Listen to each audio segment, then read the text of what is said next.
ড্রামার শুরুতে আমরা সংকে দেখতে পাই যে তার বান্ধবীকে নিজের স্বামী ফেং এর ব্যাপারে বলছিল। সে বলে ফেং খুবই অদ্ভুত, সে কিছুই করতে পারে না, সে একেবারে বোবা একজন মানুষ যে কোনোদিনও কথা বলতে পারবে না। আর এই সব কথা তার বান্ধবী রেকর্ড করে নেয় যাতে সে পরে এই থেকে ফায়দা তুলতে পারে। এদিকে সং এতটাই সাহসী আর চতুর যে সে নিজের কাকার স্ত্রীকে ঠেলে ফেলে দেয়, কিন্তু যখন কাকা বিষয়টা জানতে পারে তখন তিনি সংকে বাড়ি থেকে বের করে দেন।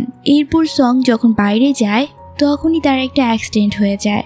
ওদিকে যখন সং এর জ্ঞান ফিরে সে নিজেকে অতীতে খুঁজে পায়, কিন্তু ধীরে ধীরে সবকিছু মিলিয়ে সে বুঝতে পারে যে তার পুনর্জন্ম হয়েছে।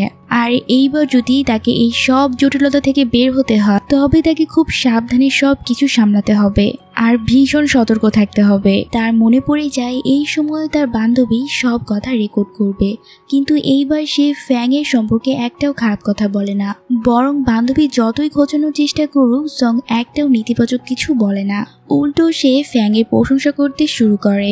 এরপর সং সেখান থেকে চলে যায়, তবে এবার গাড়ি করে না, পাশের একটা মোটরসাইকেলে করে সেখান থেকে চলে যায়। আর এই দৃশ্য দূর থেকে তার বান্ধবীও দেখে ফেলে। ও একটা এমন গরিব মেয়ে হয়ে যখন এত ধনী স্বামী পেয়েছে, আমি তো ওর থেকে অনেক সুন্দরী, তাহলে আমি আরো ধনী স্বামী পেতে পারবো। এরপর আমরা ফ্যাংকে দেখি যে একা বসে সংবাদপত্র পড়ছিল। তখন সং এসে তাকে জিজ্ঞেস কর তুমি কবে বাসায় ফিরলে, কিন্তু হঠাৎই তার মনে পড়ে সং তো কথা বলতে পারে না, তাহলে তাকে জিজ্ঞেস করে কি লাভ। এইটা ভেবে সং দুঃখ নিয়ে ভেতরে চলে যায়। অন্যদিকে ফ্যাং মনে মনে ভাবে আমাদের বিয়ে আসলে শুধু একটা অ্যারেঞ্জ ম্যারেজ ছিল, বড়দের কথাই বিয়ে হয়েছে, আসলে আমরা দুইজন একে অপরকে ঠিকভাবে চিনিই না। এদিকে সং লু ভাবে যদি তাকে সেই ট্র্যাজিক সমাপ্তি থেকে বের হতে হয় তবে ফ্যাং ইয়াংয়ের সাথে তার ভালো সম্পর্ক তৈরি করতে হবে, তবেই সে সুখে সমাপ্তি পেতে পারে। এই ভেবে সে একটা নোট লিখে ফ্যাং ইয়াংকে জিজ্ঞেস করে আমরা কি আজকে রাতে একসাথে ডিনার করতে পারি। ফ্যাং ইয়াং কাগজে হ্যাঁ লিখে দেয়। এইটা পড়ে সং লু খুব খুশি হয়ে যায়। সে মনে করে আমাদের সম্পর্ক এখনো বাঁচানো সম্ভব, আমাদের মাঝে এখনো আশার আলো আছে। এরপর রাতে যখন সং লু ঘুমাতে প্রস্তুত হয় তখন ফ্যাং ইয়ান ঘরে আসে। তাকে এত খুশি দেখে সে অবাক হয়ে যায়। এরপর কাছে এসে কাগজে লিখে জিজ্ঞেস করে কি হয়েছে আজকে। সং লু বলে আমি তোমাকে যেসব প্রশ্ন করব তুমি কাগজে লিখে সেটার উত্তর দিবে। তাদের দুইজনের মাঝে এভাবে আলাপ আলোচনা চলতে চলতে সং লু তাকে বলে তোমার হাতে লেখা খুব সুন্দর, আমি ছোটবেলায় ক্যালিগ্রাফি ক্লাস করেছিলাম। ফ্যাং ইয়ান লিখে জানায় আমিও কিছুদিন ক্যালিগ্রাফি শিখেছিলাম। সং লু আবার জিজ্ঞেস করে তুমি এখানে কতদিন থাকবে, ব্যবসার কাজে কবে বাইরে যাচ্ছ। ফ্যাং ইয়ান উত্তরে লিখতে থাকে আর সং লু তাকে দেখে মনে মনে ভাবে ও কত হ্যান্ডসাম, ওর হাতের লেখাও কত সুন্দর আর ওর হাতও কত ভালো। যদিও বোবা না হতো তবে ওই হয়তো পৃথিবীর সবচেয়ে আকর্ষণীয় পুরুষ হতো। ফ্যাং ইয়ান লিখে জানায় আপাতত আমার কোনো ট্রিপ নেই। তখন সং লু বলে আমি এত কথা বলি, এতে তোমার বিরক্ত লাগে না তো। ফ্যাং ইয়ান কাগজে লিখে দেয় হ্যাঁ তোমার কথাগুলো আমাকে বিরক্ত করে। এই কথা শুনে সং লু চুপ হয়ে যায়। পরের দিন সকালে সং লু একটু দেরি করে ওঠে, তখন দেখে ফ্যাং ইয়ান অফিস যাওয়ার জন্য প্রস্তুত হচ্ছে। বাইরে বেরোবার সময় ফ্যাং ইয়ান সং লুর কথাগুলো মনে করে হেসে ফেলে। অন্যদিকে অফিসে বসে সং লু তার বান্ধবীর মেসেজ পায়। বান্ধবী তাকে লিখে তুমি আর ফ্যাং ইয়ান কি আমার সাথে বারবিকিউ খেতে যাবে। কিন্তু সং লু তো এবার বুঝে যায় সে ইচ্ছা করে এসব করছে যাতে সং লু আর ফ্যাং ইয়ান বেশি সময় একসাথে কাটাতে না পারে। তার বান্ধবী তাকে বারবার বিরক্ত করায় শেষে সং লু তার বান্ধবীকে ব্লক করে দেয়। সং লু ফ্যাং ইয়ানকে বারবার টেক্সট করে জিজ্ঞেস করতে থাকে তুমি কি আমার সাথে বারবিকিউ খেতে যাবে। শুরুতে ফ্যাং ইয়ান তার মেসেজগুলো ইগনোর করে, পরে উত্তর দেয় আমি তোমার সাথে যেতে পারবো না, আজ সারাদিনের শিডিউল আগেই ফিক্সড আছে। এইটা শুনে সং লু মন খারাপ করে না, বরং ভাবে যদিও রাজি না হয় তাতে কি হয়েছে, আমি একাই চলে যাব। কিন্তু এদিকে ফ্যাং ইয়ান মনে মনে আশা করছিল হয়তো সং লু তাকে বারবার টেক্সট করবে আর তাকে মানানোর চেষ্টা করবে। কিন্তু যখন সং লু এমন কিছুই করে না তখন ফ্যাং ইয়ান হঠাৎ মিটিং শেষ করে সবাইকে বিদায় দিয়ে দেয়।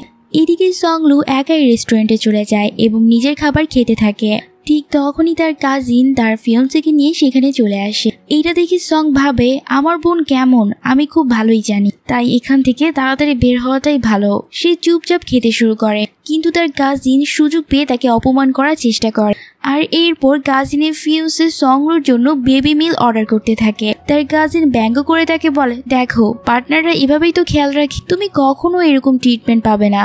ঠিক তখনই ফ্যাংয়ান রেস্টুরেন্টে ঢোকে। তাকে দেখে সব মেয়েরা প্রশংসা করতে থাকে। এমনকি সংলুর কাজিনও বলে, এত হ্যান্ডসাম ছেলে তোমার বয়ফ্রেন্ড হবে, অসম্ভব। ঠিক তখনই ফ্যাংয়ান সোজা সংলুর কাছে চলে আসে। এইটা দেখে সংলু কিছুটা খুশি হয়ে বলে, তুমি এখানে কিভাবে এলে? তোমার কাজ শেষ হয়ে গেছে? ফ্যাংয়ান লিখে জানায়, না, আমি তো শুধু এখান থেকে যাচ্ছিলাম। তখন সংলুর কাজিন তাচ্ছিল্য করে বলে, তোমার বয়ফ্রেন্ড কি কথা বলতে পারে না? তুমি কোথা থেকে এই বোবা ছেলেকে নিয়ে এলে? তোমার তো এরকমই একজনের সাথে ভালো মানায়। এটা শুনে সংলু রেগে গিয়ে বলে, তুমি কি সত্যিই মনে করো এই ছেলে তোমাকে কুৎসিত লাগছে? আমার বয়ফ্রেন্ড আমার কাছে সব থেকে স্পেশাল। ঠিক তখনই সেই কাজিনের ফিয়ন্সে সংলুর মাথার উইক পড়ে যায় আর সবাই তাকে নিয়ে হাসাহাসি করতে শুরু করে। অপমান বাজাতে সংলু ম্যানেজারকে ডেকে বলে, আমি এখানে ভিআইপি কাস্টমার, এরা আমাকে এখানে বিরক্ত করছে, তাই এদেরকে বের করে দাও। কিন্তু সংলু প্রতিবাদ করে বলে, আমরাও এখানে টাকা দিয়ে খেতে এসেছি, তাহলে আমরা কেন যাব? ঠিক তখনই ফ্যাংয়ান ম্যানেজারের দিকে একবার তাকায় আর সাথে সাথে ম্যানেজার সংলুর ভিআইপি মেম্বারশিপ ক্যান্সেল করে দেয় আর তাকে সেই রেস্টুরেন্ট থেকে বের করে দেয়। এরপর তারা দুইজন সেই রেস্টুরেন্ট থেকে বেরিয়ে যায়, যেটা দেখে স্যাং আর ফেং দুজনে অনেক হাসতে থাকে। আর ফ্যাংকে এইভাবে খুশি হতে দেখে সঙেরও খুব ভালো লাগে। সাথে সাথে সে কিছুটা অবাকও হয়ে যায়। এরপর তারা দুইজন একসাথে ডিনার করতে যায়। ফ্যাংয়ান আগে কখনো বারবিকিউ ট্রাই করেনি, তাই প্রথমে একটু দ্বিধায় ছিল, কিন্তু সংলু উৎসাহ দেওয়ার পর যখন সে ট্রাই করে তখন খুব ভালো লাগে তার। খাওয়া শেষে সংলু আনন্দে বলে, আমার জীবনের সবচেয়ে ভালো খাবার যদি কিছু থাকে সেটা হলো বারবিকিউ। এইটা শুনে ফ্যাংয়ান মনে মনে ভাবে, কি আশ্চর্য, সংলু ছোট ছোট জিনিসও কত খুশি হয়ে যায়। এরপর তারা দুইজন একসাথে বের হতে থাকে। বের হওয়ার আগে সংলু টেবিল থেকে দুটো স্ট্র বের করে নেয়। বাইরে আসতেই ম্যানেজার ওদের দিকে এগোয় না, কারণ ফ্যাংয়ান ইশারায় তাদেরকে থামিয়ে দেয়। ম্যানেজার মনে মনে ভাবতে থাকে, ফ্যাংয়ান তার স্ত্রীকে নিয়ে ডিনারে এসেছে, এটা সত্যি অবাক করার মতো, হয়তো এই ঘটনা ইতিহাসে লেখা থাকবে। বের হওয়ার পথে সংলু বলে, আজ যেভাবে আমরা বারবিকিউ খেলাম ঠিক তেমনি আমরা পরের বার চিকেন খাবো, তারপর মাছ খাবো, আর এইভাবে অনেক জায়গায় গিয়ে নতুন নতুন খাবার ট্রাই করব। এইসব কথা বলতে বলতে সে ব্যাগ থেকে একটা নারিকেল আর দুটো স্ট্র বের করে। তারপর দুইজনে একসাথে নারিকেলের পানি উপভোগ করে। বাড়ি ফেরার পর সংলু শাওয়ার নিয়ে এসে তার ওজন মাপতে থাকে। ঠিক তখনই ফ্যাংয়ান ঘরে ঢোকে। সংলু তাড়াতাড়ি করে তার চোখ ঢেকে দেয়। ফ্যাংয়ান মজা করে তাকে কোলে তুলে নেয়, তারপর আবার নামিয়ে। সংলু জিজ্ঞেস করে, তুমি আবার আমার ওজন দেখে ফেলোনি তো? মেয়েদের ওজন কখনো দেখা উচিত না, জানো তো? তারপর সে শুয়ে পড়ে, কিন্তু তার মাথায় শুধু ফ্যাংয়ানই ঘুরতে থাকে। সে ভাবে, কি সুন্দর দেখতে, তার ঠোঁটগুলো কতটা কিস করার মতো। এভাবে ভাবতে ভাবতে ঘুমিয়ে পড়ে আর ঘুমের ঘরে ফ্যাংয়ানের কাছাকাছি চলে আসে। অন্যদিকে ফ্যাংয়ান সংলুর সোশ্যাল মিডিয়া খুলে তার কিউট কিউট পোস্টগুলো দেখতে থাকে, যেগুলো দেখে সে ভাবতে থাকে, আমরা দুইজন একে অপরের থেকে কত আলাদা, যেন দুই ভিন্ন জগতের দুটি মানুষ। এরপর সংলু স্বপ্ন দেখে সে আর ফ্যাংয়ান চুমু খেতে যাচ্ছে, কিন্তু হঠাৎই তার ঘুম ভেঙে যায়। ঘড়ি দেখে বুঝতে পারে এখনো ফ্যাংয়ানের অফিস যাবার সময় হয়নি, কিন্তু সে ঘরে নেই। এটা দেখে সংলু ভাবে, ও কি আমাকে কোনোভাবে এড়িয়ে চলছে। এদিকে দেখা যায় ফ্যাংয়ান আসলে সংলুর সোশ্যাল মিডিয়া পোস্টই দেখছে, তার কাজের দিকে কোনো মন নেই। আর ঠিক তখনই সে ভুল করে একটা পোস্টে লাইক করে ফেলে। এটা দেখে আবার সংলু ভাবে, ও আমার পোস্টার লাইক করেছে, তার মানে ও আমার উপর রাগ করে নেই। এই ভেবে সে খুশি হয়ে যায়। তারপর সে ফ্যাংয়ানকে টেক্সট করে লিখে পাঠায়, আমরা কি একসাথে ডিনার করতে পারি? ঠিক তখনই অফিসে তার এক সহকর্মী এসে একটি ডকুমেন্ট রিসিভ করার কথা বলে। হঠাৎ সংলু মনে করে, আজ তো তার কাজিনের মা বাবা আর নিজের বাবার সঙ্গে ডিনার প্ল্যান করার কথা আছে। কিন্তু সংলু যখন সেখানে সময় মতো পৌঁছায় না, তখন তারা ফ্যাংয়ানকে খুব খারাপভাবে ট্রিট করে। অন্যদিকে সংলু ফ্যাংয়ানকে জানায়, আজ আমরা ডিনার করতে পারবো না, আমার বাইরে একটু কাজ আছে।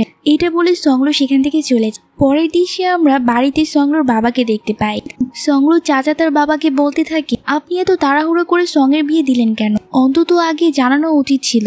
ঠিক তখনই বাবা ফ্যাংয়ানকে কল করে। সংলু সেখানে পৌঁছালে আন্টি তাকে টিচ করতে থাকে, বলে, আজকাল তো খবরে শুনছি কোম্পানি কর্মীদের খুব কম বেতন দেওয়া হয়, নিশ্চয়ই সঙ্গকেও অনেক কষ্ট করে কাজ করতে হচ্ছে, আর এর বদলে বেতন খুব একটা দেওয়া হয় না। সংলু এটা শুনে জবাব দেয়, না তা নয়, আমার বেতন ভালোই, এমনকি কিছুদিন আগে আমি ইনক্রিমেন্টও পেয়েছি। তখন তার চাচা এসে বলে, আমি আসলে এই ব্যাপারে তোমার বাবার সাথে আলোচনা করছিলাম, তোমার উচিত ছিল তোমার কাজিনের মতো বিয়ের আগে বয়ফ্রেন্ডকে সবার সামনে পরিচয় করিয়ে দেওয়া, তারপরে বিয়ে করা। লুকিয়ে বিয়ে করা একদমই ঠিক হয়নি। এরপর আবার তার আন্টি সবাইকে শোনাতে শুরু করে আমাদের জামাই আমাদের জন্য কত জিনিস এনেছে, নিচে যে মার্সিডিজ দাঁড়িয়ে আছে সেটাও আমাদের মেয়ের জামাই দিয়েছে। এভাবেই সে আরো অনেক কথা বলতে থাকে। তাদের এইসব কথার মধ্যেই ঠিক তখনই টিভিতে ফ্যাংয়ানের একটি ইন্টারভিউ দেখানো হয়। এটা দেখে তার বাবা খুশি হয়ে বলেন এই তো আমাদের জামাই। প্রথমে সংলু কিছু বলে না, কিন্তু পরে সবার সামনে স্বীকার করে নেয় হ্যাঁ এই আমার স্বামী। এরপর ফ্যাংয়ান অনেক উপহার নিয়ে সংলুর বাড়িতে আসে, কিন্তু সংলু তাকে ভেতরে ঢুকতে দেয় না আর দরজা বন্ধ করে দেয়। বাবা টের পেয়ে যান যে ফ্যাং এসেছে, তাই সে নিজেই তাকে ভেতরে আসতে আমন্ত্রণ জানায়। অন্যদিকে আন্টি এইসব উপহার দেখে কটাক্ষ করে বলে এই সব কিছু কি শুধু দেখানোর জন্য এনেছো? এত কিছু আনার কোনো দরকার ছিল না, শেষমেশ তো আমরা একটা পরিবার। এরপর সে ফ্যাং এর প্রতিবন্ধকতা নিয়ে মজা করতে শুরু করে, কিন্তু সংলু এবার চুপ করে থাকে না। তাদের সবগুলো কথায় সে ভালোভাবে জবাব দেয়। ফলে মা আর বাবা বিরক্ত হয়ে বলে ওঠেন যদি আমাদের সুখে তোমরা অংশ নিতে না পারো তাহলে এখানে থাকা তোমাদের কোনো দরকার নেই। এটা বলে তারা আন্টি আর আঙ্কেলদের ঘর থেকে বের করে দেয়। এরপর মা বাবা ভেতরে এসে ফ্যাংয়ানের কাছে মাফ চায়, কিন্তু ফ্যাংয়ান হেসে বলে আমার তো এইসব দেখে বেশ মজাই লেগেছে। এরপরে মা বাবা তাদের দুইজনকে একসাথে কিছু সময় দেয়। ফ্যাংয়ান তখন সংলুকে জিজ্ঞেস কর তুমি আগে কিছু বললে না কেন আমাকে? সংলু উত্তর দেয় তুমি তো দেখলে আমার আঙ্কেল আন্টি কেমন, আমি ভয় পেয়েছিলাম যদি ওরা সত্যটা জেনে তোমাকে বিরক্ত করার চেষ্টা করে। এইটা শুনে ফ্যাংয়ান ভাবে সংলু আসলে আমার জন্য কত চিন্তা করে। এইসব ভেবে তারা দুইজনে কিছুটা অকওয়ার্ড ফিল করে। এর পরের দৃশ্যে আমরা দেখি সংলু ভেতরে গিয়ে বাবা মাকে বলে আমাদের বিয়ের ব্যাপারটা কারো কাছে প্রকাশ করবেন না। এরপর সবাই একসাথে ডিনারে বসে। খেতে খেতে সংলু দেখে ফ্যাংয়ান ভাজা মাছ ভীষণ পছন্দ করছে। তখন সে বাবাকে বলে আরো কিছু ফিশ ফ্রাই প্যাক করে দিন, ওর খুব পছন্দ হয়েছে তাই আমি এগুলো বাড়িতে নিয়ে যেতে চাই। এর পরের দৃশ্যে দেখা যায় ডিনারের পর সংলু যখন গাড়ি করে বাড়ি ফিরছে তখন আন্টি আর তার মেয়ে তাকে লিমিটেড এডিশনের গাড়িতে যেতে দেখে। ওরা অবাক হয়ে ভাবে ওর কাছে এত লাক্সারি গাড়ি এলো কোথা থেকে। এরপর আমরা ঘরের দিশে ফিরে আসি। এখানে সং ইন্টারনেট থেকে ফ্যাং এর অসুখের ব্যাপারে পড়ছিল। তখনই ফ্যাং রুমে ঢুকে পড়ে। সং তাকে পাশে বসতে বলে আর শান্তভাবে কথা শুরু করে। তারপর সং জিজ্ঞেস করে প্রতি মাসে তোমার ডাক্তার তো তোমাকে দেখতে আসে তাই না? তাহলে পরের বার যখন আসবে আমি কি তোমার সাথে থাকতে পারি? এরপর সং জানায় আমি পড়েছি তোমার অসুখের চিকিৎসার সময় কোম্পানি চায় তোমার সাথে ফ্যামিলির কেউ থাকুক, আর আমি তো তোমার ফ্যামিলি, তাই এখন থেকে সব সময় আমি তোমার পাশে থাকবো। এই কথা শুনে ফ্যাং খুশি হয়ে যায় আর রাজি হয়ে যায়। সং তাকে পিঙ্কি প্রমিসও করে। এরপর ফ্যাং কিছু কাগজ খুঁজতে গিয়ে হঠাৎ প্যানিক করে ওঠে।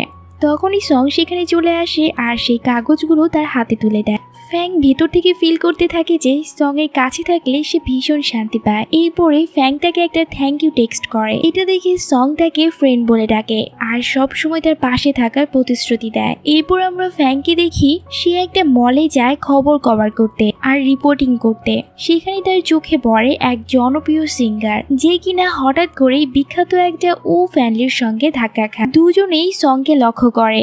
উ ফ্যানলু তখন সরাসরি সং এর কাছে গিয়ে তাকে সিস্টার ইনলো বলে ডাকে। ওদের মধ্যে কথা হয়। উ ফ্যানলু তখন সং আর ফ্যাং এর রিলেশনের ব্যাপারে তার কাছে জিজ্ঞেস করে। তখন সং বলে তুমি একবার ফ্যাংকে কল করো। এরপরে আমরা অডিশনের সেই দৃশ্যে চলে যাই। আশ্চর্যের ব্যাপার ফ্যাং নিজেও ওখানে এসে হাজির হয়। সবাই চমকে ওঠে কারণ এত বড় সিইও এখানে আসবে, এটা তো একেবারে অস্বাভাবিক ব্যাপার। যখন সং প্রজেক্ট প্লে করতে যায় হঠাৎই সেটা চালু হয় না। এতে সবাই ভীষণ চিন্তিত হয়ে পড়ে। ফ্যাংও অনেক অস্থির হয়ে পড়ে। এটা দেখে ম্যানেজার ভাবে আগে কখনো ফ্যাংকে এত ইমোশন শো করতে দেখিনি, কিন্তু বিয়ের পর থেকে ও অনেকটা বদলে গেছে। যখন সব শেষে সং এর প্রজেক্ট চালু হয় ফ্যাং ভীষণ খুশি হয়ে যায় আর অনেকটা রিলিফ পায়। শো শেষ হওয়ার পরেও ফ্যাং সং এর জন্য দাঁড়িয়ে থাকে যাতে দুইজন একসাথে বাড়ি ফিরতে পারে। অন্যদিকে অনেকেই ওদের এই সব কিছু খেয়াল করছিল। ঠিক তখনই সং এর একটা কালিগ তাকে ফোন করে জান তাদের প্রজেক্ট সিলেক্ট হয়ে গেছে, আর সেটা সিলেক্ট করেছে অন্য কেউ নয় ফ্যাং এর নিজের কোম্পানি। এইটা শুনে সং এতটাই খুশি হয়ে যায় যে সে সঙ্গে সঙ্গে ফ্যাংকে জানাতে চায়। সং ফ্যাংকে জড়িয়ে ধরে আর ফ্যাং ভীষণ খুশি হয়ে ব্লাশ করতে থাকে। অফিসে গিয়ে সং শুনে তার সব কালিগই ফ্যাং এর প্রশংসা করছে। ঠিক তখনই উ ফ্যানলুর থেকে একটা টেক্সট আসে। সে লিখে আমি তোমার কোম্পানির নিচে দাঁড়িয়ে আছি, তোমার জন্য ওয়েট করছি। সং ওর সাথে দেখা করতে নিচে নেমে যায়। উ ফ্যানলু তখন তার ভাঙা ঘড়িটা তাকে ফেরত দেয় আর সাথে নতুন একটা ঘড়ি গিফট করে। তখনই সং এর মনে পড়ে যায় ভবিষ্যতে উ ফ্যামিলির একটা বড় অ্যাক্সিডেন্ট হবে, আর এই অ্যাক্সিডেন্টটা হবে একটা বৃষ্টির দিনে। এই কথা মাথায় আসতেই সং তাড়াতাড়ি তাকে বলে দেয়, বৃষ্টির দিনে একটু সাবধানে থেকো, বাইক একটু স্লো চালিও, প্লিজ নিজের খেয়াল রেখো। সে আসলে তাকে ওয়ার্ন করার চেষ্টা করছিল। এই সব কিছু সং এর কাজিন দূর থেকে দেখে ফেলে। আর ঠিক তখনই উ ফ্যামিলি মুচকি এসে সংকে বলে, আমার এসব খরচপাতি নিয়ে কিন্তু ভাইকে কিছু বলবে না। সং তখন উ ফ্যামিলির সাথে বসে স্ন্যাক্স খেতে খেতে মনে মনে ভাবে, গড আমাকে আবার একবার নিজের জীবনের স্ক্রিপ্ট লেখার একটা সুযোগ দিয়েছে। এইবার আমি কোনো ভুল করব না, সবকিছু ঠিকঠাক করব। এদিকে সং এর কাজিন উল্টাপাল্টা ভাবতে থাকে। সে ভাবে সং ফ্যাং এর সাথে থেকেও বাইরে তার লাভারের সাথে দেখা করছে, ফ্যাংকে চিট করছে। তাই সে ঠিক করে নেয় যে এইবার এটার মাধ্যমে সে তার সাথে প্রতিশোধ নেবে। এরপর সং এর কাজিন আর তার মা বাসায় বসে গল্প করছিল। তখনই তারা জানতে পারে সং চাকরি থেকে ফায়ার্ড হয়ে গেছে। অন্যদিকে ফ্যাংও তার ম্যানেজারের কাছ থেকে এই খবর শুনে অবাক হয়ে যায়।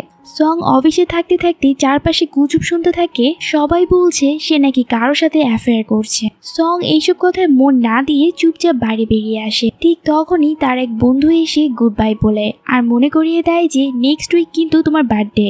এরপর আমরা দেখি সং আর তার ফ্রেন্ড একে অপরকে হাগ করছে, কিন্তু তখনই একজন লোক এসে সংকে বলে, তোমার হাজবেন্ড তো অনেক বড় লোক, আমি তো তোমাকে ওর সাথে যেতে দেখেছি।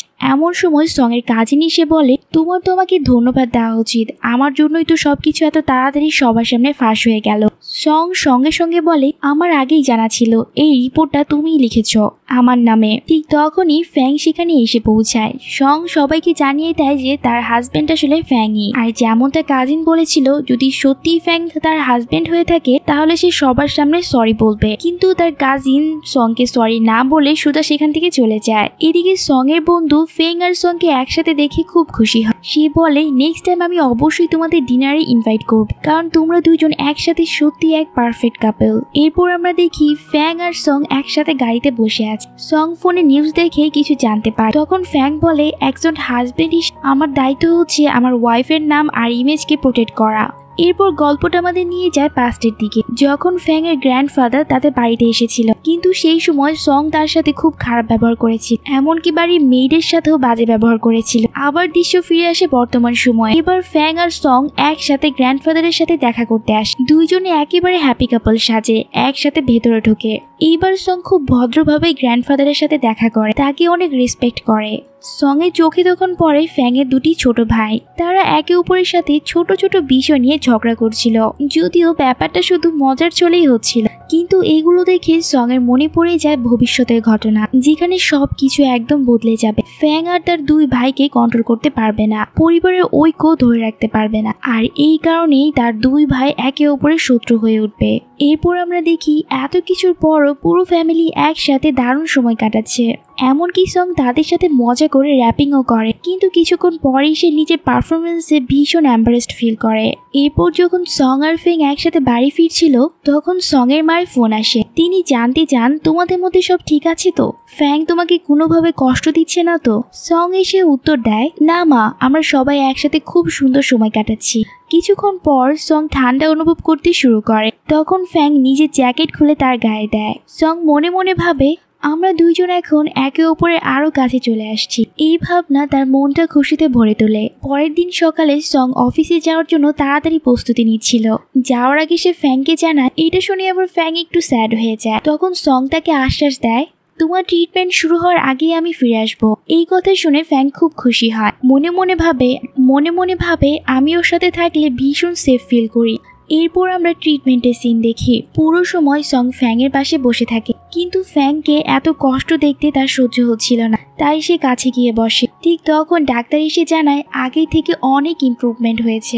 আমার মনে হয় এভাবে চলতে থাকলে ফ্যাং আবার খুব তাড়াতাড়ি কথা বলতে শুরু করবে, কিন্তু এখন থেকে এই বিষয়ে খুব ভালোভাবে খেয়াল রাখতে হবে। ডাক্তার চলে যাওয়ার পর সং একা একা ভাবতে থাকে, আমি আর কি করতে পারি যাতে ফ্যাং এর ইমোশনগুলো আরো স্পষ্টভাবে প্রকাশ পায়।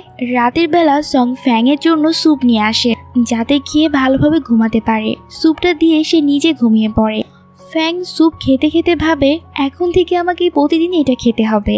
এরপর রাতে ফ্যাং সংকে হাগ করে। এটা দেখে আবার সং ভীষণ ব্লাশ করে। পরদিন সকালে আমরা দেখি আগের রাতে ফ্যাং বারবার হাগ করায় সং ঠিক মতো ঘুমোতে পারেনি। তখনই তার অফিস থেকে ফোন আসে। ফ্যাং তাকে কলে কথা বলতে দেখে মনে মনে ভাবে ও সং এর সাথে বাস্তবে কথা বলতে চায়, কিন্তু হয়তো কোনোদিনও সেটা পারবে না। পরের দিন রাতে ফ্যাং এসে সং এর পাশে শুতে চায়। তখনই ও ভাবে আজকে ও আমার জন্য স্যুপ বানায়নি কেন। ও একটু মন খারাপ নিয়ে সংকে জড়িয়ে ধরে ঘুমাতে থাকে। সং ভাবে আজ তো আমি ওকে স্যুপ দেইনি, তবুও আমাকে জড়িয়ে ঘুমাচ্ছে কেন। তারপরের দিন অফিসে দৃশ্যে দেখা যায় ফ্যাং এর ম্যানেজার এসে জানায় আপনাকে ফ্রেঞ্চ মিটিং এর জন্য ডাক পড়েছে। এটা শুনেই হঠাৎ করে ওর মনে পড়ে যায় যে সং এর খুব পছন্দ ফ্রেঞ্চ ডিশেস।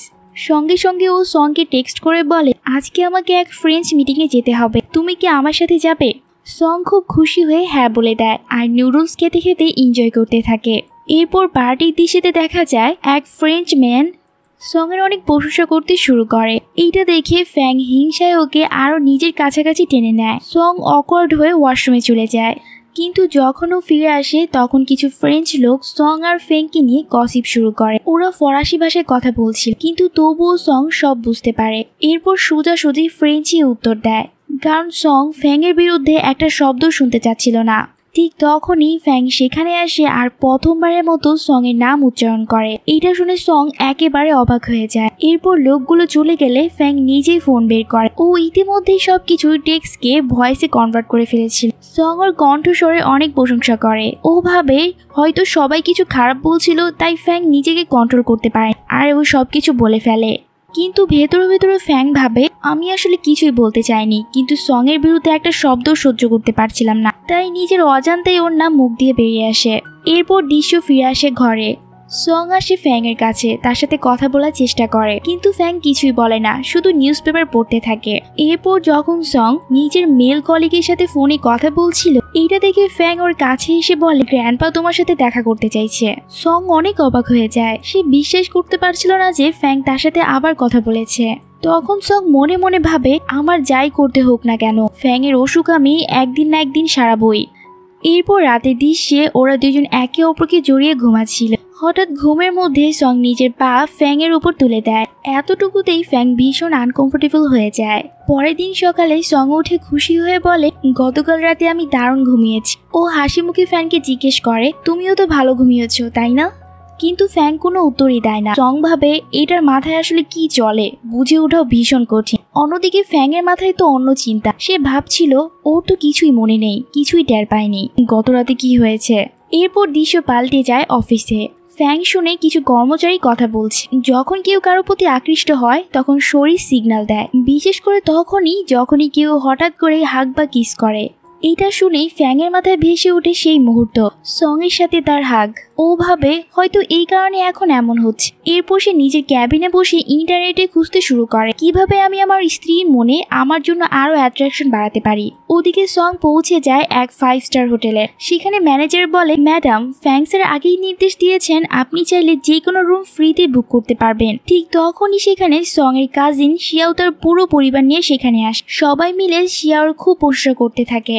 এর মধ্যেই তারা সংকে দেখে কাছে আসে। তারা জানেই না যে সং আসলে এত বড় পরিবারে বিয়ে করেছে, বরং ওদের আঙ্কেল আন্টি ভাবে সং হয়তো এখানে কেবল ন্যানি হিসেবে কাজ করছে। তাই তারা মজা করে বলে যদি সত্যিই এত বড় বাড়িতে বিয়ে হয়ে থাকে তবে অন্তত নিজের ভাই বোনদের তো সাহায্য করতেই পারো। এইটা শুনে সং ম্যানেজারকে বলে দেয় এই সবাইকেও 5 স্টার রুমে ফ্রিতে বুকিং দিয়ে দিন। এইটা শুনে তারা সবাই খুশি হয়ে যায়, কিন্তু পরে জানা যায় ওই বুকিং সং করেছে শিয়াওয়ের নামে। যে মুহূর্তে শিয়াও এটা জানতে পারে একেবারে হতভম্ব হয়েছে। ও অনেক অনুরোধ করে বুকিংটা ক্যান্সেল করার জন্য, কিন্তু হোটেলের নিয়ম একবার বুকিং হলে সেটা আর ক্যান্সেল করা যায় না। ফলে এই ঘটনার জন্য সং এর অনেক টাকা খরচ হয়ে যায়। বাইরে বেরোনোর সময় সং হঠাৎই দেখে একটা বাইকওয়ালা চলে যাচ্ছে। ওই দৃশ্য দেখে তার মনে পড়ে যায় ভবিষ্যতে সেই ভয়ঙ্কর অ্যাক্সিডেন্টের কথা, যেটার কারণে ফ্যাং এর শরীরের অবস্থা আরো খারাপ হয়ে যায়। শুধু তাই নয়, এর প্রভাব পড়ে তার 2 ভাইয়ের উপরও। এই কারণে তাদের মধ্যে ভীষণ বড় ঝগড়াও বাঁধে। এই সব কথা মনে করে সং তাড়াহুড়া করে ফ্যাংকে কল দেয়, কিন্তু যখন ফ্যাং কল না ধরে তখন সে তাকে টেক্সট করে জানায় আমার খুব দরকার আছে, তাড়াতাড়ি আমার সব কাপড় চোপড় এখানে লাগবে। এরপর সে অনেকগুলো কাপড় আনার লিস্ট দিয়ে দেয় ফ্যাংকে। ফ্যাং লিখে উত্তর দেয় আমি শীঘ্রই আসছি। এদিকে ফ্যাং এর ওই দুই ভাইও সেই জায়গায় পৌঁছে যায়। তখন উ ফ্যানলুকে তার গার্লফ্রেন্ডের সাথে দেখে তার বড় ভাই রেগে গিয়ে তাকে মারতে যায়, কিন্তু সং গিয়ে বারবার তাদেরকে থামায়। ঠিক তখনই ফ্যাংও সেখানে এসে হাজির হয়। সে খুব স্ট্রিক্টলি এসে বলে, তোমরা দুইজন এখান থেকে চলে যাও। সবাই একেবারে অবাক হয়ে যায়। এরপর ফ্যাং এর দুই ভাই বাধ্য হয়ে সেখান থেকে চলে যায়। এইটা দেখে সং ভীষণ স্বস্তি পায়। এরপর ফ্যাং লিকে জিজ্ঞেস করে, তুমি কোথাও আঘাত পাওনি তো? সং একটু বিরক্ত হয়। সে বলে, কখনো কথা বলো, কখনো একেবারে চুপ থাক, তুমি কি কোনো ম্যাজিক্যাল মেশিন নাকি? তখন ফ্যাং লেখে, তাহলে কি শুধু ওদের ঝগড়া থামানোর জন্য তুমি আমাকে এখানে ডেকেছিলে? সং হ্যাঁ বলে মাথা নাড়ায়। তখন ফ্যাং লিখে জানায়, আগামীবার যদি ওরা ঝগড়া করে তাহলে ওদের ঝগড়াই করতে দিও, কিন্তু খেয়াল রেখো তুমি জানি কোনোভাবে আঘাত না পাও। এটা শুনে সং হেসে ফেলে। অন্যদিকে আমরা দেখি শিয়াও আর তার আত্মীয় এসে হাজির হয় ফ্যাং এর কাছে। তারা ফ্যাং এর সাথে বন্ধুত্ব করতে চায়, আবার নানা রকম ইনভেস্টমেন্টের প্রস্তাবও দেয়, কিন্তু সং ওদেরকে একেবারেই কোনো সুযোগ দিতে চায় না। সে ফ্যাং এর কাছাকাছি কাউকে আসতে দিতে চায় না, বরং সোজা সিকিউরিটিকে ডেকে বলে, এরা কেবল আমার দূর সম্পর্কের আত্মীয়। এরপর ম্যানেজারকে দায়িত্ব দিয়ে ফ্যাংকে নিয়ে সোজা রুমে চলে যায়। রুমে গিয়ে সে ম্যানেজারকে খাওয়ার অর্ডার দিতে বলে, কিন্তু ম্যানেজার একেবারে অন্য কিছু এনে ফেলে। এই দৃশ্য দেখে ফ্যাং কোনো মতেই হাসি থামাতে পারে না। এরপর রাতে ফ্যাং আর সং অনেক কাছাকাছি চলে আসে, এমনকি এতটাই কাছে যে সং ভীষণ নার্ভাস ফিল করে। শেষমেশ লজ্জায় পালিয়ে যায়। ফ্যাং তা চুপচাপ দেখতে থাকে।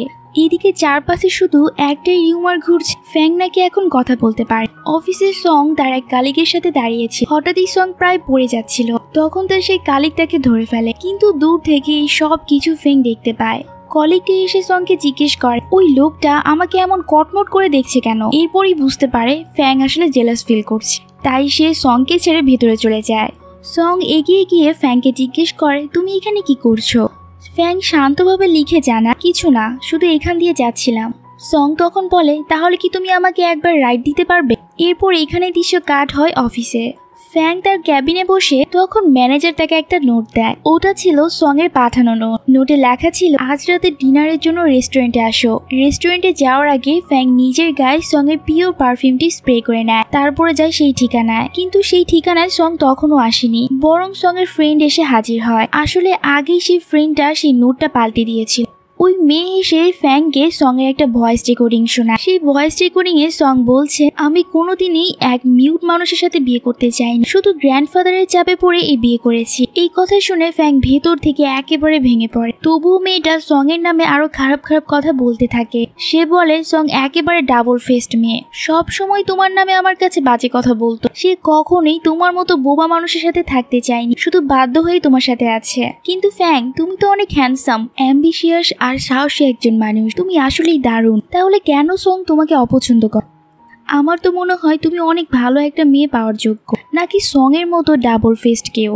এরপর সে আরো বলে, তুমি জানো সং এর বাইরেও একটা রিলেশনশিপ আছে। আমার মনে হয় ওর সেই কলিগ সিনানের সাথে তার সম্পর্ক চল। কিন্তু এইবার ফ্যাং শান্তভাবে বলে, নিজের ফ্রেন্ডকে ছোট করা, ওর অনুমতি ছাড়া রেকর্ডিং করা, ওর নামে আমার সামনে বাজে বাজে কথা বল, আর এইভাবে প্রতারণা করে আমাকে ডেকে আনা, এই সব কিছুর পর আমার মনে হচ্ছে খারাপ সং নয়, বরং খারাপ হলে তুমি।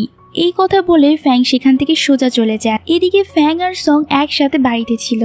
সং তার জন্য কিছু স্ন্যাক্স নিয়ে আসে যেন সে খেতে পারে, কিন্তু ফ্যাং এর মাথায় এখনো সেই রেকর্ডিং এর সব কথা ঘুরছিল। সে ভেবে বসে, হয়তো সবার ভালোর জন্য হলেও আমাদেরকে দূরে থাকা উচিত, একসাথে না থাকাটাই ভালো। এটা চিন্তা করতেই ফ্যাং সংকে একটা নতুন গাড়ি চাবি দেয়। সে বলে, আমি এটি উইচ্যাটে পোস্ট করেছিলাম একবার। সং এর প্রথমত কিছু মনে পড়ে না। সে নিজের সোশ্যাল মিডিয়া অ্যাকাউন্টে গিয়ে দেখ, 1 বছর আগে সে নিজে এক পোস্ট করেছিল, যেখানে সে লিখেছিল, আমার এমন একটি ফারারি লাগবে।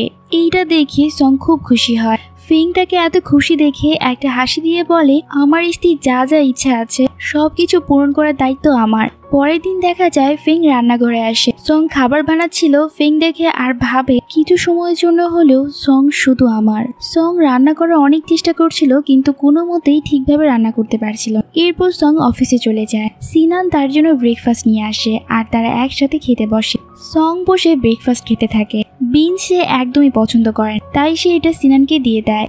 ঠিক সেই সময় ফ্যাং তার অ্যাসিস্ট্যান্টের সাথে সেখানে আসে আর সংকে এমনটা করতে দেখে ফেলে। তবে সে কিছুই বলে না, শুধু সেখান থেকে চলে যায় আর তার অ্যাসিস্ট্যান্টকে বলে সঙের জন্য ব্রেকফাস্ট দিতে। এরপর আমরা ফ্যাংকে অফিসে দেখতে পাই। সে খুবই বিরক্ত, বারবার ধূমপান করছে আর মাথার ভেতর শুধু সঙের কথাই ঘুরছে। তার মনে হয় হয়তো সং তাকে ছেড়ে চলে যেতে পারে।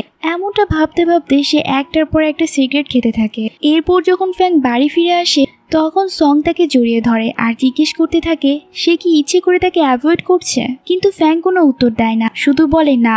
সং বলে সে তার টেক্সটেরও রিপ্লাই দিচ্ছিল না, এমনকি তার ম্যানেজারকে কিছু বলছিল না, তাহলে কি সে তাকে হেট করে? এইসব বলতে বলতে সং তাকে জড়িয়ে ধরে। তারপর ফ্যাংকে কনফিউজড করে দেয় যে সে কেন নিজের সাথে জেলাস ফিল করছে। সং বলে সে শুধু ফ্যাংকেই ভালোবাসে, অন্য কাউকে নয়। এরপর সং ফ্যাংকে সিসিটিভি ফুটেজ দেখায় আর প্রমাণ করে যে সে শুধু বিনস গুলো সিনাকে দিচ্ছিল, কারণ ওগুলো তার একদমই পছন্দ নয়। আর এর বাইরে তাদের দুজনের মধ্যে কিছুই হয়নি।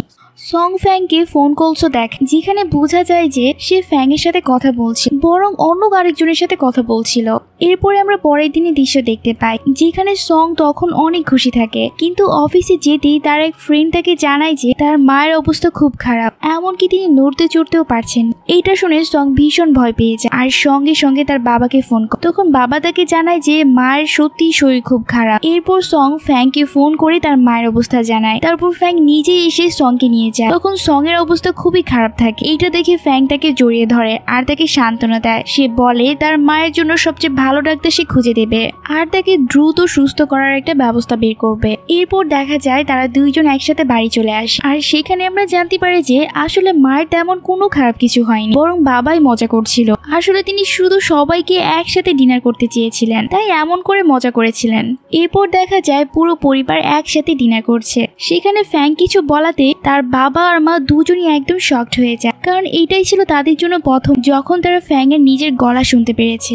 এরপর ফ্যাং আর তার বাবা একসাথে অনেকটা ড্রিঙ্ক করে ফেলে। সব শেষে সং ফ্যাংকে নিয়ে রুমে আসে। সেখানে তারা দুইজন একসাথে অনেক সুন্দর সময় কাটায়, এমনকি তাদের মাঝে একটা কিসও হয়। পরের দিন সকালে সং ভীষণ ব্লাশ করছে। তখন মা তাকে জিজ্ঞেস করে সে এত সকাল সকাল এত ব্লাশ করছে কেন, কিন্তু সং এই পোর্শনটা অ্যাভয়েড করে সেখান থেকে চলে যেতে চায়। তখন ফ্যাং তাকে বলে যে তাকে অফিসে ড্রপ করে দিবে। এরপর আমরা অফিসের দৃশ্য দেখি। ফ্যাং নিজের ক্যাবিনে ছিল, ঠিক তখনই সং এর এক ফ্রেন্ড তার কাছে আসে আর তাকে সিরিয়াস করতে করতে বলতে থাকে আমার মনে হয় তুমি আজকাল অনেক উইক হয়ে গেছো, মনে হয় সং তোমার জন্য ভালো করে রান্না করছে না, কিন্তু আমি খুব ভালো রান্না করতে পারি, তাহলে কেন তুমি আমার কাছে চলে আসছো না চিরদিনের জন্য? এগুলো বলতে বলতে সে ফ্যাংকে সিরিয়াস করতে থাকে, কিন্তু ফ্যাং তাকে ভালোভাবে শুনিয়ে দেয় আর বলে আমার জীবনে আমার ওয়াইফ ছাড়া আমি আর কাউকে চাই না, আর আমার আশেপাশে এমন কাউকে সহ্যও করতে পারি না। এই কথা বলেই সে তাকে ফায়ার করে দেয়।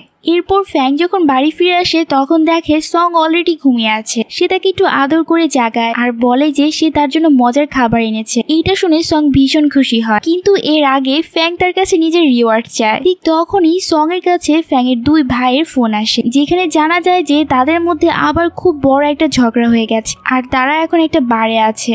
এটা শুনেই সং এর পুরনো দিনের কথা মনে পড়ে যায় যে তাকে আবার ওই দুই ভাইয়ের মধ্যে ঝগড়াটা থামাতে হবে, কারণ যদি ঝগড়া আরো বেড়ে যায় তাহলে সেটা কারোর জন্যই ভালো হবে না। এই কারণে সং ফ্যাংকে নিয়ে বাইরে যায় আর দুই ভাইকে মারামারি থেকে আটকায়, কিন্তু ফ্যাং এর তো এই দুই ভাই নিয়ে কোনো চিন্তাই থাকে না, বরং সে শুধু সং এর দিকেই তাকিয়ে থাকে। সে সতর্ক থাকে দুই ভাইকে আলাদা করার সময় আবার সং এর কোথাও চোট না লেগে যায়, কিন্তু সং তো এইসব কোনো কিছু নিয়ে ভাবতে চায় না। সে শুধু ফ্যাংকে বলে তাদের দুই ভাইকে থামানোর দিকে মনোযোগ দিতে। সং নিজে থেকেই দুই ভাইয়ের ক্লাস নেয় আর বোঝায় তোমাদের এমন ভাবে ঝগড়া করা উচিত নয়, তোমাদের বড় ভাই অনেক কষ্ট করে তোমাদের বড় করেছে, এখন তো তোমরা অনেক বড় আর হ্যান্ডসাম হয়ে গেছো, তাহলে এইভাবে ঝগড়া করা একেবারেই উচিত না। এই সব কথা শুনে ফ্যাং সং এর ভীষণ প্রশংসা করে আর বলে তুমি এই দুনিয়ার সেরা একটা মেয়ে। সং দুই ভাইকে ভালোভাবে বোঝায় আর তারপর ফ্যাং এর সাথে বাইরে চলে আসে। বাইরে এসে সং ফ্যাংকে তার অরেঞ্জ সাইকেল চালাতে বলে। প্রথমে ফ্যাং মানতে চায় না, কিন্তু পরে সং এর সাথে সাইকেল চালায়। এইটা দেখে আশেপাশে সবাই তাদের কিউট মনে করে আর তাদের অনেক প্রশংসাও করে। এরপর আমরা রাতের দৃশ্য দেখতে পাই, তখন বাইরের আবহাওয়া খুব খারাপ থাকে। এই কারণে ফ্যাং ভীষণ ভয় পেয়ে যায় আর সং এর কাছে সব কথা খুলে বলে। সে জানায় একটা গাড়ি দুর্ঘটনায় আমার মা আর বাবা মারা গিয়েছে, সেদিনও এমনই আবহাওয়া ছিল, আমি চাইলেই হয়তো তাদেরকে বাঁচাতে পারতাম, কিন্তু যখন গাড়িটা সমুদ্রে পড়ে যায় তখন আমি বেঁচে যাই, কিন্তু বাকিদের কাউকেই বাঁচাতে পারিনি। এই অপরাধ বোধ আজও আমাকে তাড়িয়ে বেড়ায়। সং তখন ফেংকে বোঝায় যে এতে তোমার কোনো দোষ নেই, তখন তুমি অনেক ছোট ছিলে, তুমি নিজেকেই সামলাতে পারোনি, অন্যদেরকে কিভাবে সামলাতে, এটা তোমার ভুল ছিল না।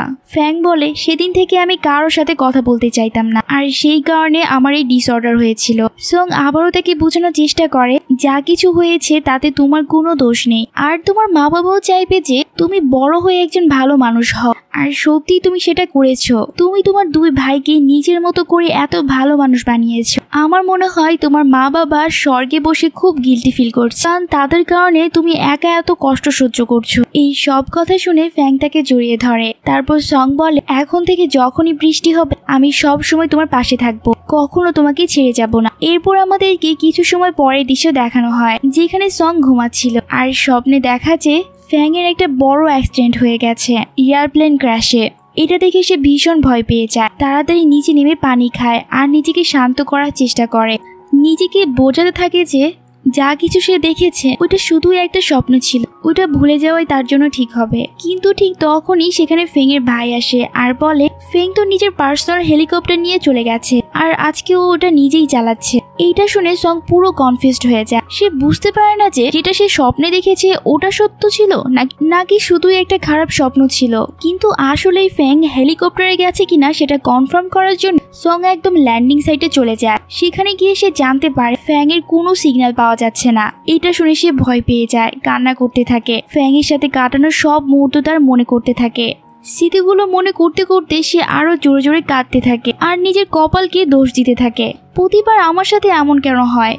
জীবন এমন করে আমার কাছ থেকে আমার সবচেয়ে দামি জিনিসটা কিনে নিতে পারে না। ঠিক তখনই পিছন থেকে ফ্যাং তাকে ডাক দেয়। সং দৌড়ে গিয়ে ফ্যাংকে জড়িয়ে ধরে।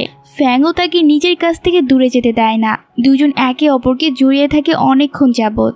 এরপর আরো কিছু সময় পরের দৃশ্য দেখা যায় যেখানে সবাই ফ্যাং আর সং এর অ্যানিভার্সারি পার্টিতে এসেছে। সবাই ভীষণ খুশি। ফ্যাং আর সং কে একসাথে খুব সুন্দর দেখাচ্ছে। সেখানে উ ফ্যামিলির গার্লফ্রেন্ড সং এর কাছে এসে বলে আমি কি তোমাকে একবার ছুতে পারি, কারণ তোমাকে আজ ভীষণ সুন্দর লাগছে। কিন্তু ফ্যাং তাকে সাথে সাথে মানা করে দেয়। সে বলে সে শুধু আমার ওয়াইফ, ওকে কেউ ছুতে পারবে না। এরপর দুইজন সবার সামনে কিস করে, আর এখানে আমাদের ড্রামার হ্যাপি এন্ডিং হয়।